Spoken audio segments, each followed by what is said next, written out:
मैं रामनाथ प्रसाद, दर्शन शास्त्र विभाग डीएवी महाविद्यालय सिवान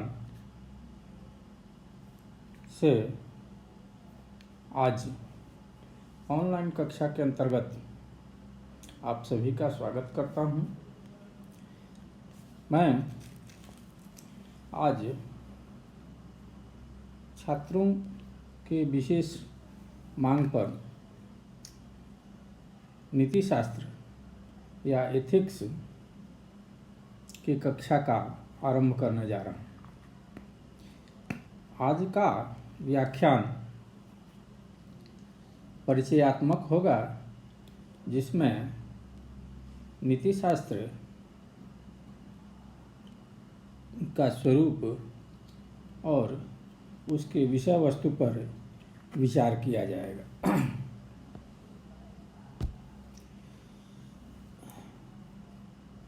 एथिक्स शब्द ग्रीक भाषा के इथिकोस शब्द से आता है, जिसमें इसका अर्थ व्यक्ति के चरित्र से लिया जाता है। इसी शब्द से ग्रीक भाषा में इथोस बनता है, जिसे चरित्र या स्वभाव के अर्थ में लिया जाता है। ग्रीक भाषा में आगे के विकास में इथिके शब्द देखा जाता है, जिसमें नैतिकता के विज्ञान के रूप में इसका अर्थ किया जाता है। इसी इथिके शब्द से लैटिन भाषा का एथिसी शब्द आता है, जो नीति शास्त्र के अर्थ में प्रयोग किया जाता है। फिर पुराने फ्रेंच भाषा में एथिक्स शब्द आता है और मिडिल इंग्लिश में एथिक्स शब्द आता है। तब जाकर मॉडर्न इंग्लिश में यह एथिक्स शब्द व्युत्पन्न होता है। एथिक्स दो अर्थों में प्रयोग किया जाता है। एक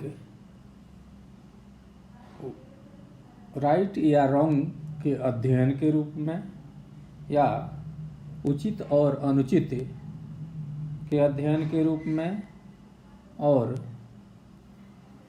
जो नैतिक रूप से सही या स्वीकार्य है उसके अध्ययन के रूप में। अर्थात नीति शास्त्र व्यक्ति के कर्मों या एक्शंस के बारे में यह बताता है कि इसे उचित या अनुचित कहा जा सकता है या नहीं। इसी तरह यह नैतिक कर्तव्यों का भी बोध कराता है। दूसरा शब्द है मोरालिटी, जो नैतिक नीति शास्त्र में बार बार आता है। एथिक्स को अंग्रेजी में मोरल साइंस भी कहा जाता है, और व्यक्ति के कर्तव्यों के निर्णय के लिए मोरालिटी शब्द का प्रयोग किया जाता है। मोरालिटी शब्द लैटिन भाषा के मॉस, मोर्स, मोरालिस से और मोरालिटस से व्युत्पन्न है।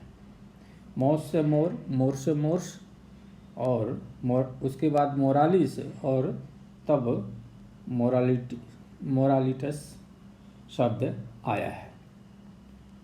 यही ओल्ड फ्रेंच में मोरालाइट बन गया है, और इंग्लिश में मोरल और मोरालिटी के रूप में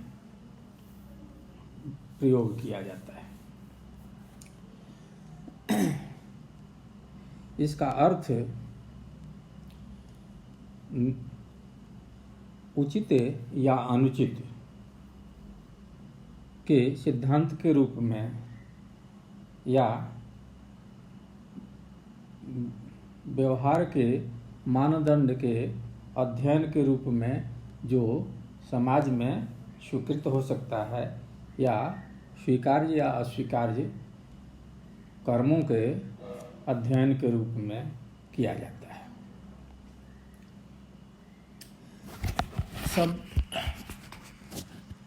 नीति शास्त्र के विद्वानों ने इस विषय को परिभाषित करने का प्रयास किया है, खासकर विलियम लिली और मैकेंजी ने।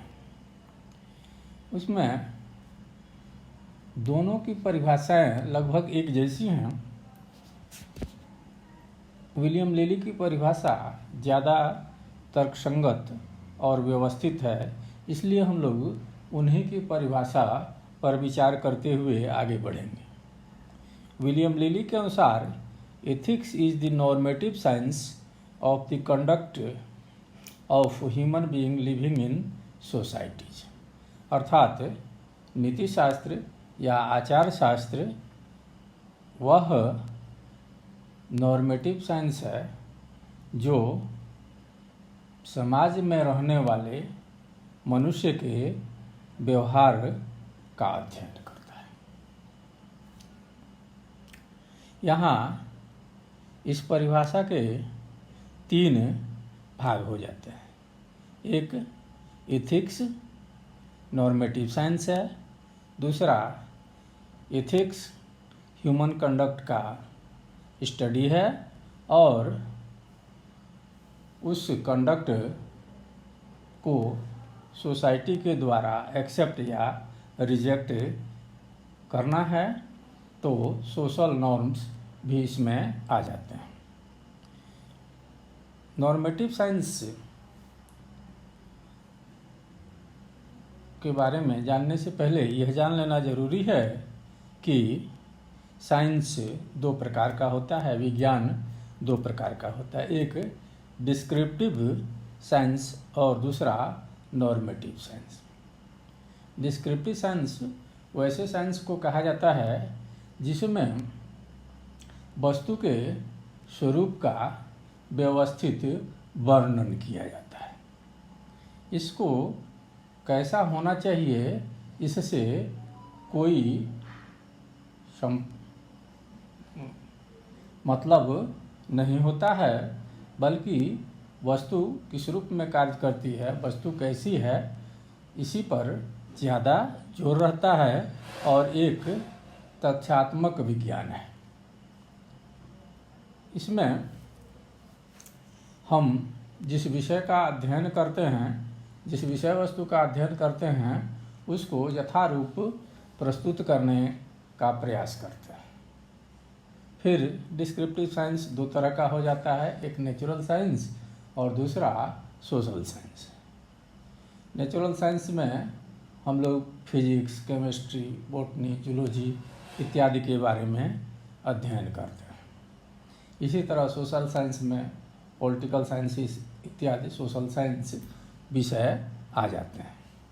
इसमें हम जिन विषय वस्तु का अध्ययन करते हैं उसके बारे में यह आशा नहीं रखते हैं कि इनको आदर्श रूप प्राप्त करना चाहिए या इनको के सिद्धांत से हमेशा मनुष्य का कल्याण होना चाहिए।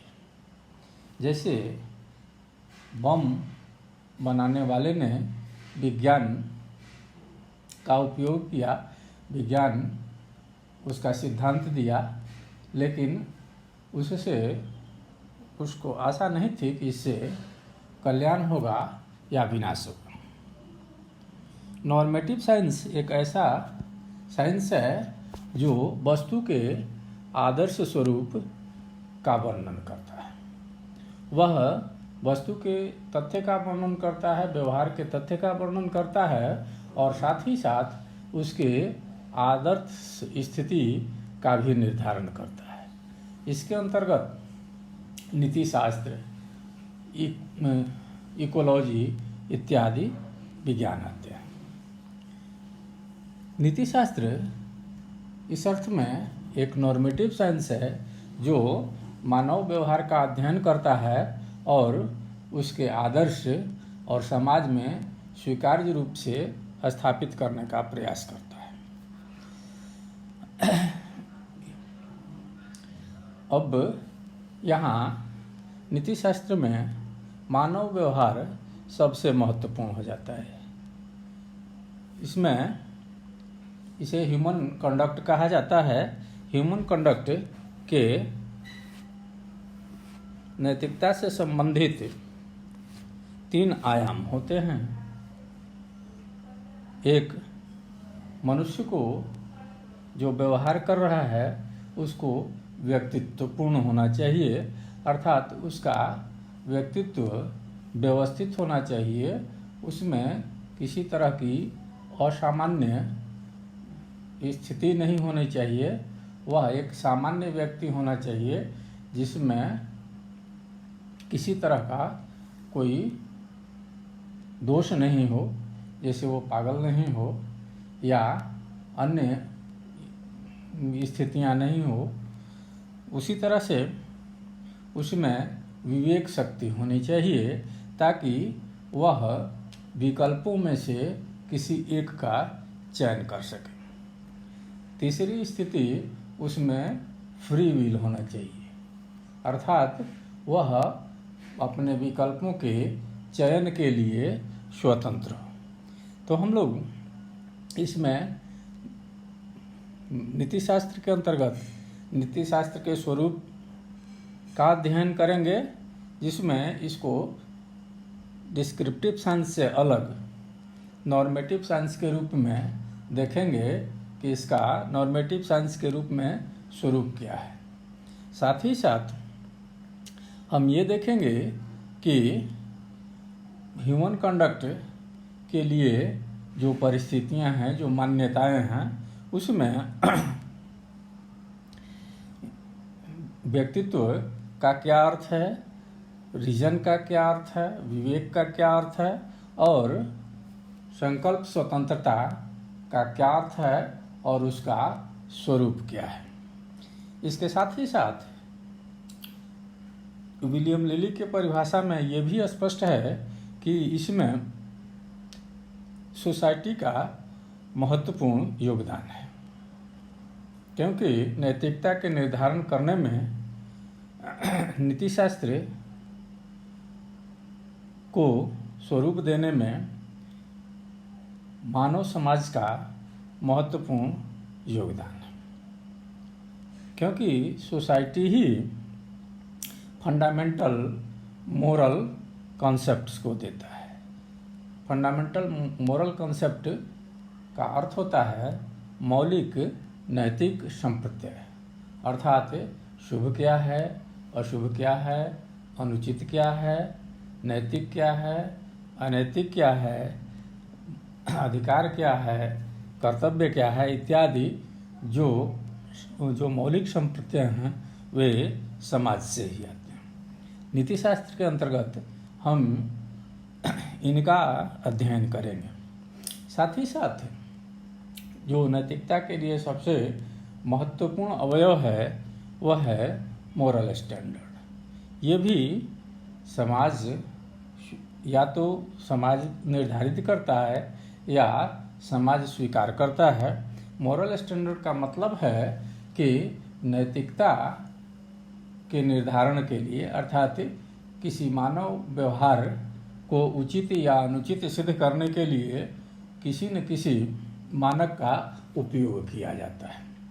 इसमें राजनीतिक नियम हो सकता है, सामाजिक नियम हो सकता है, वैधानिक नियम हो सकता है या अंतःअनुभूतिवाद हो सकता है, सुखवाद हो सकता है। तो हम लोग इन सभी सिद्धांतों का अध्ययन नीतिशास्त्र के अंतर्गत करेंगे। इसी तरह हम लोग मोरल जजमेंट या नैतिक निर्णय कैसे होता है, क्या होता है, नैतिक निर्णय की विषय वस्तु क्या है, नैतिक निर्णय किस चीज़ पर दिया जाता है। जैसे नैतिक निर्णय के लिए विषय वस्तु क्या है। ह्यूमन कंडक्ट में दो तरह की स्थिति बनती है। एक, मनुष्य प्रेरित होता है और तब वह कुछ करने की सोचता है, उसके बाद अपने साधनों पर विचार करता है, साधन के विकल्पों पर विचार करता है, साधन का चयन करता है और तब अंततः किसी एक साधन का उपयोग कर कार्य करता है। इस प्रक्रिया में दो स्थितियां सबसे महत्वपूर्ण होती हैं। एक, मोटिव या अभिप्रेरणा, और अंतिम, जब वह चयन करके अपने साधनों का चयन करके वो निर्णय ले लेता है कि अब मुझे इन्हीं साधनों के साथ इस कार्य का संपादन करना है। तो यहाँ निर्णय करना होता है कि मोरल जजमेंट या नैतिक निर्णय का विषय क्या हो, मोटिव या इंटेंशन। इस तरह से हम ह्यूमन कंडक्ट के बारे में बात करेंगे और साथ ही साथ नैतिक निर्णय किस तरह से होता है, नैतिक निर्णय का विषय वस्तु क्या है, इसका भी अध्ययन करेंगे। समाज का सबसे महत्वपूर्ण योगदान है कि व्यक्ति जब नैतिक कार्यों का संपादन करता है, नैतिक क्रियाओं का संपादन करता है, तो वह यह चाहता है कि व्यक्ति मोरल ऑब्लिगेशन का वहन करे, अर्थात वह नैतिकता या अनैतिकता की जिम्मेवारी। अगर व्यक्ति जिम्मेवारी नहीं लेता है तो वैसी स्थिति में समाज उसके लिए रिवार्ड या पनिशमेंट की व्यवस्था करता है। नीति शास्त्र के अनुसार रिवार्ड और पनिशमेंट का भी हम लोग अध्ययन करेंगे। यहाँ हम लोग देखते हैं कि फंडामेंटल मोरल कॉन्सेप्ट्स क्या है। राइट एंड रॉन्ग, उचित और अनुचित, गुड एंड इविल, शुभ या अशुभ, जीवन का अंतिम उद्देश्य क्या है, हाईएस्ट गुड क्या है, हम सर्वोच्च लक्ष्य क्या रखते हैं, इसी तरह उचित और शुभ में क्या अंतर है, ड्यूटी और ऑब्लिगेशन में क्या अंतर है, और योग्यता, पाप और पुण्य में क्या अंतर है।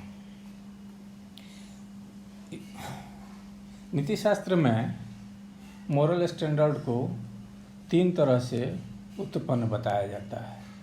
एक, एब्सोल्यूट और रिलेटिव थ्योरी के माध्यम से, दूसरा सब्जेक्टिव थ्योरीज के माध्यम से, और नॉन सब्जेक्टिव थ्योरीज नेचुरलिज्म के माध्यम से।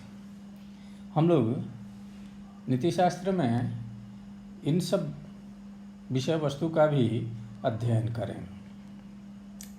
मोरल ऑब्लिगेशन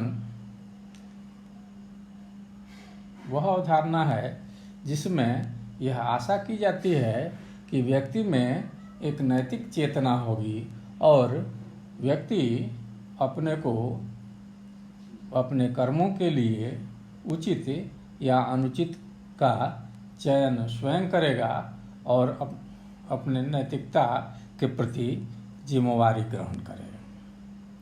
इसके अंतर्गत तीन तरह के सिद्धांत आते हैं।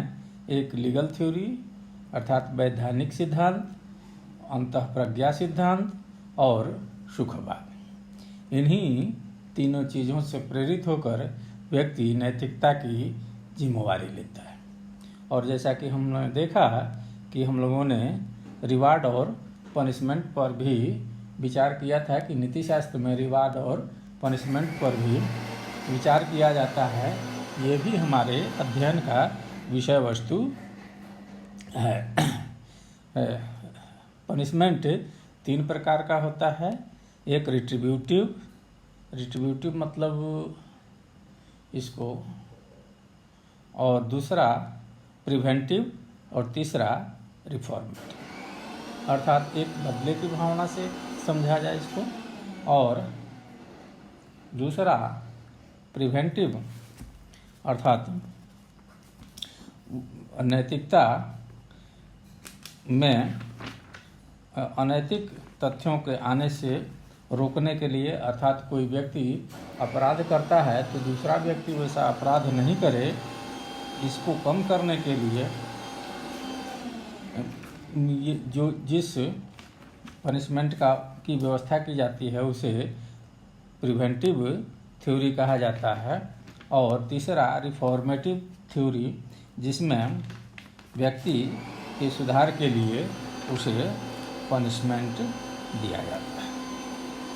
इन सारे तथ्यों का अध्ययन, इन सारी विषय वस्तु का अध्ययन नीति शास्त्र में होना है। अगले वर्गों में हम लोग एक एक करके चर्चा करेंगे और सबसे पहले हम लोग नैतिक कर्म क्या है, मोरल ह्यूमन कंडक्ट किसे कहते हैं, यह इस स्थिति में नैतिक या अनैतिक कहा जा सकता है और वह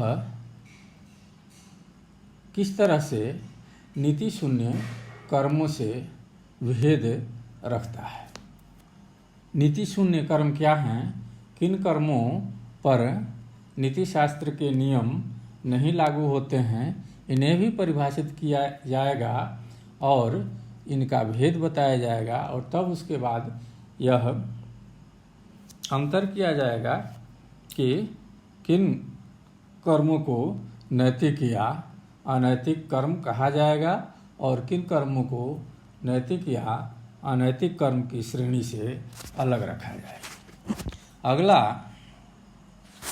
व्याख्यान या अगली चर्चा नैतिक, अनैतिक और नीति शून्य कर्म शीर्षक पर होगा।